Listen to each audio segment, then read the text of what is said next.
Online folders are just like drawers for your clothes. It's drawers for your files.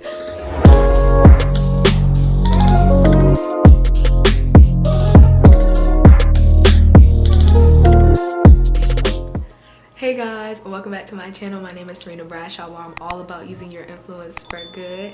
And today I'm doing just that, and I'm gonna do a video on how I stay organized in grad school. These tips can be used for grad school, these tips can be used for college, these tips can be used just in your everyday life if you want to, but I just really wanted to do this video because I feel like I'm pretty organized. I feel like I've got my stuff together and I just really want to help other people. So also guys, don't forget to follow me on Instagram. Stay in tune with me, @Bradshaw_, and I also now have a SB to PhD Instagram, which documents my PhD journey, which has prompted me to make this video for y'all. Anyways, let's get started. All right, so the first tip I'm gonna give you guys is because I'm already on my computer.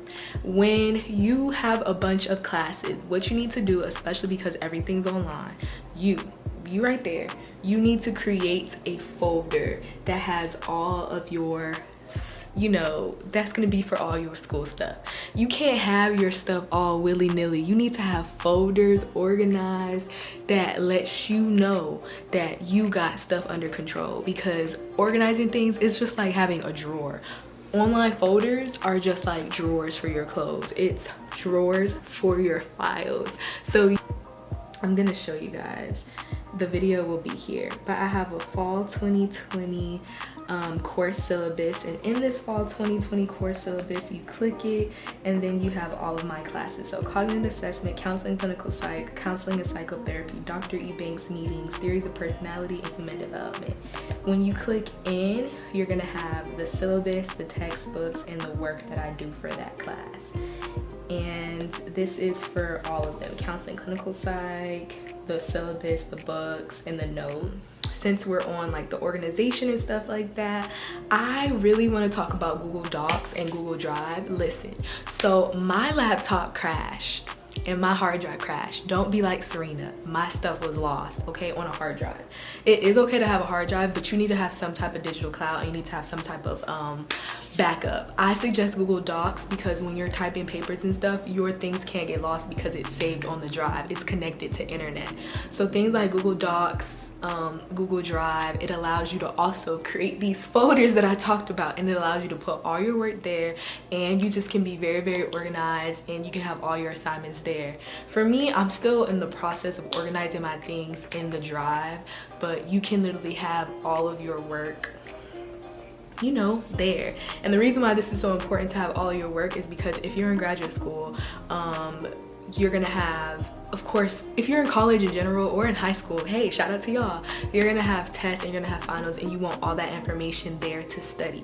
But another thing is, if you're in grad school like me, I'm gonna have comps in 2 to 3 years, and I'm gonna need all that information to study to even be able to propose my dissertation. So if you are like me in the case where you're gonna have a comprehensive exam and you might not, it might be years before you even touch the work, you need to have Google Docs and Google Drive, because that will save you.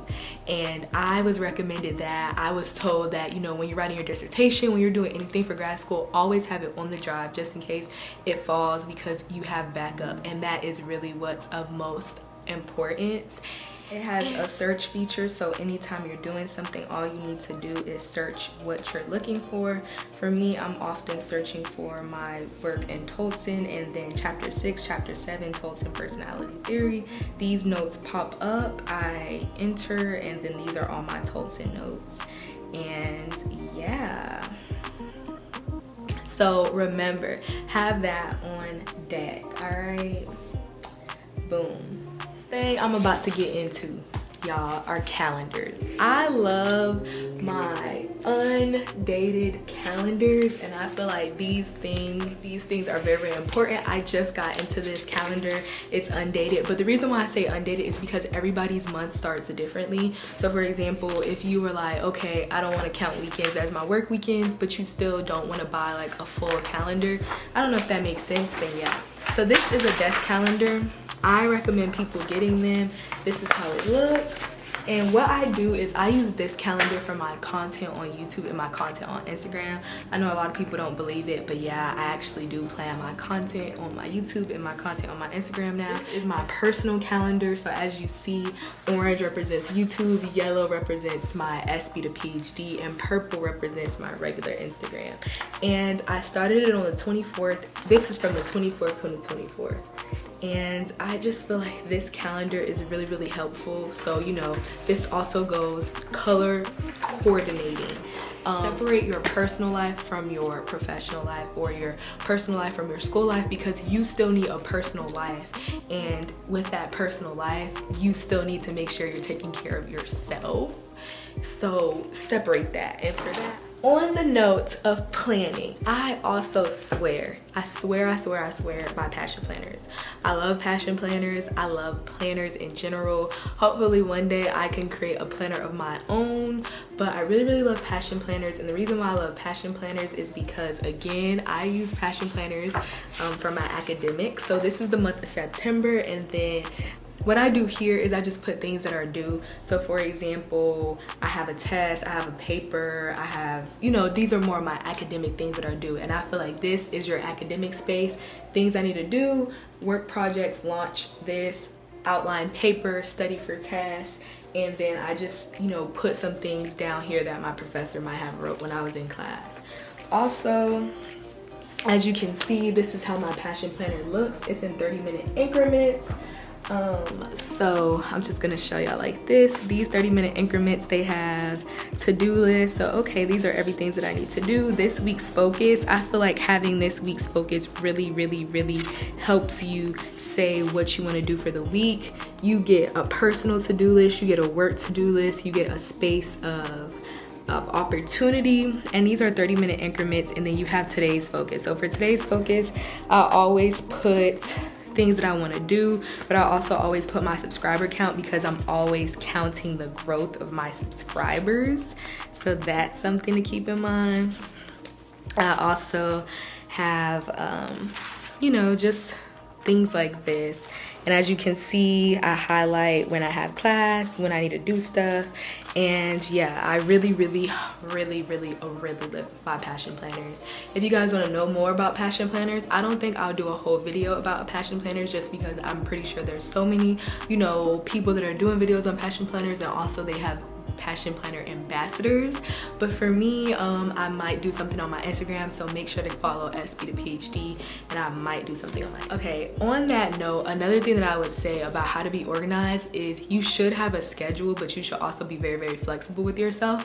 And in order to be very, very flexible for yourself, what I would recommend is putting something on your regular calendar. Now, when you have a regular calendar, what you should do is you should put all your dates the correct day that they're due. So you have that calendar, boom, boom, boom. And then that's where I'm gonna move to to-do lists and whiteboards. So to-do lists, they come in many forms.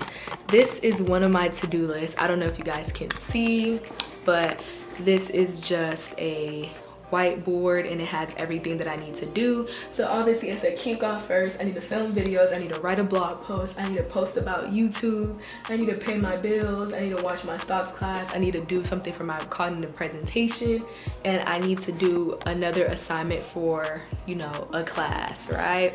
So that is like my general week, or just things that I just don't want to forget. I write it, I see it, keep God first, boom, boom, boom. I know it's on the back of my mind. So anytime I just have to, like, I think about something, I write it down on the whiteboard. This was full, I finished it, but yeah.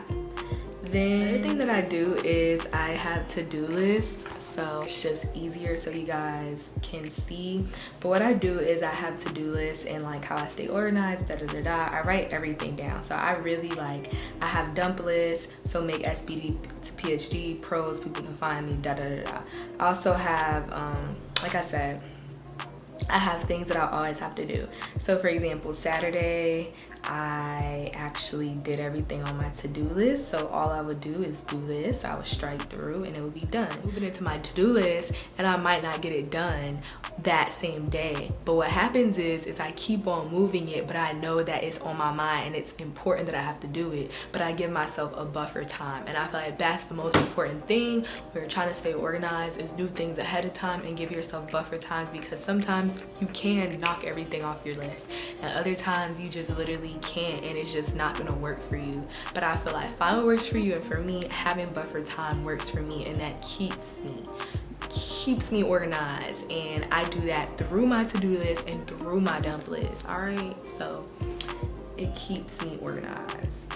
Those are the things that keep me organized, especially as a graduate student, and that's what I've been doing. I'm pretty much ahead on all my work right now, except for like 2 assignments, but the assignments, they keep on going and going and going and going, and they never stop.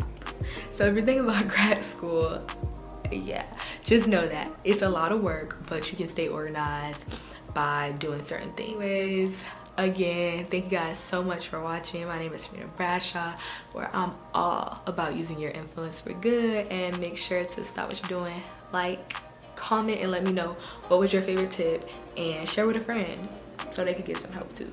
All right, but anyways,